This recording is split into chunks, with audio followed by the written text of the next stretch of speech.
Nossa matéria, gente, é vanguarda. Eu tinha até conversado um dia em sala de aula com vocês que o ideal era a professora Leonor, ela fazer aquele trabalho que ela sempre fazia, mas a matéria não existe mais, não existe mais a matéria artes. Aí o que acontece? Vamos ter então que fazermos nós mesmos. Vamos ter que estudar direitinho as vanguardas europeias. Então, como que faz? Sei lá, pega videoaula, pega materiais que vocês conseguirem e, e tenta entender as principais vanguardas. Assim, para começar essa nossa primeira aula, vanguarda já fica estabelecido que até no exército, o que é uma vanguarda? Uma vanguarda é justamente aquele grupo, né, aquele grupo que vai na frente, eles vão adiante. É aquele grupo que dá a cara a tapa primeiro. Se tem um grupo de soldados em uma batalha, aquele primeiro pelotão que vai para o combate, aqueles que morrem primeiro, em nome do que vai ser construído, aquele primeiro ato de coragem, são as vanguardas. E aí, se falando de arte, e quando a gente fala de vanguarda, a gente não está falando só de literatura, ou de música, ou de pintura, de escultura, dança, a gente está falando de todas as artes em geral. E sem entender as vanguardas, seria impossível a gente entender o momento em que a gente vive. Esse momento agora, o momento da arte hoje, a arte brasileira hoje. As vanguardas europeias, elas são várias. No mínimo tem umas 8 importantes. Mas elas, o que elas têm em comum? Vontade de fazer algo novo. A primeira coisa da vanguarda é isso, é a vontade de fazer algo novo, uma vontade de inovar. Lembra que eu falei para vocês em sala de aula que às vezes uma arte vem e ela vem com tanta criatividade e aos poucos ela vai esgotando a criatividade, aquele movimento pendular, aquele movimento de ascensão que sobe, sobe, sobe, só que chega um ponto aqui que não há mais criatividade.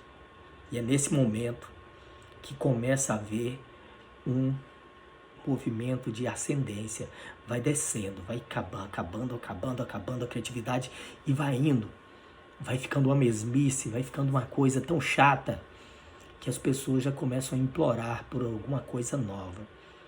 É aí que aparece o novo, só porque chegou um momento na Europa, naquele momento ali, Primeira Guerra e tudo mais, não havia mais novidade na arte, novidade nenhuma. A arte era uma mesmice. Diante daquela mesmice, os jovens tomaram para si essa missão de criar o novo. E é aí que surgem as vanguardas. Isso é o que elas têm em comum. O que elas têm de diferente uma das outras? Elas não tiveram harmonia. Uma na França, uma na Espanha, uma na Itália. E em várias partes da Europa surgiram grupos de jovens tentando inovar a arte. E esse grupo não tinha nada a ver com o outro. Eles nem se conheciam. Países diferentes, vontades diferentes.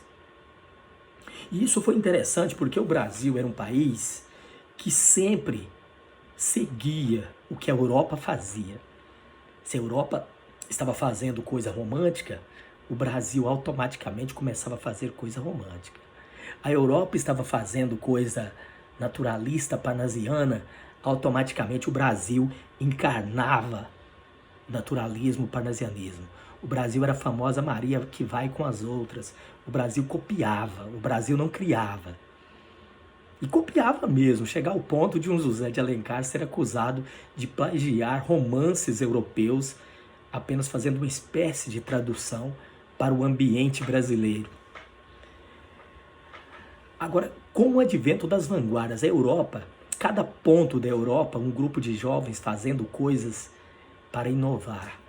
Isso fez com que o Brasil, pela primeira vez, não tivesse condições de copiar isso tudo.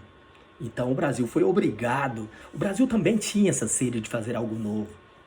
os jovens brasileiros, os jovens artistas brasileiros estavam também com vontade de inovar.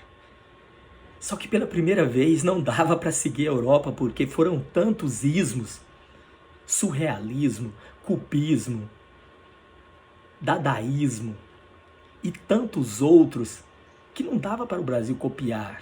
O Brasil agora era obrigado a também ser, de certa forma, original.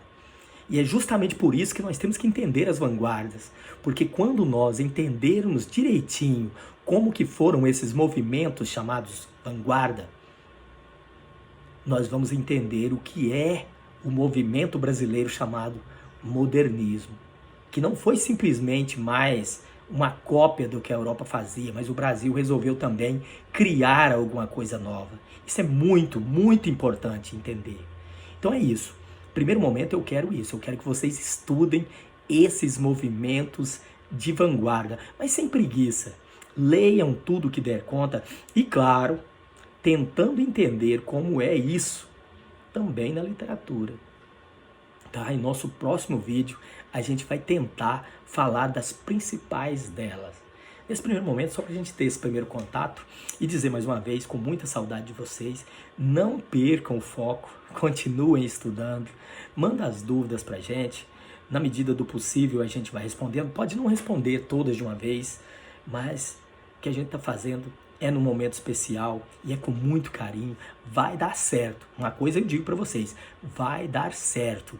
Tudo depende de nós e de como nós nos comportemos.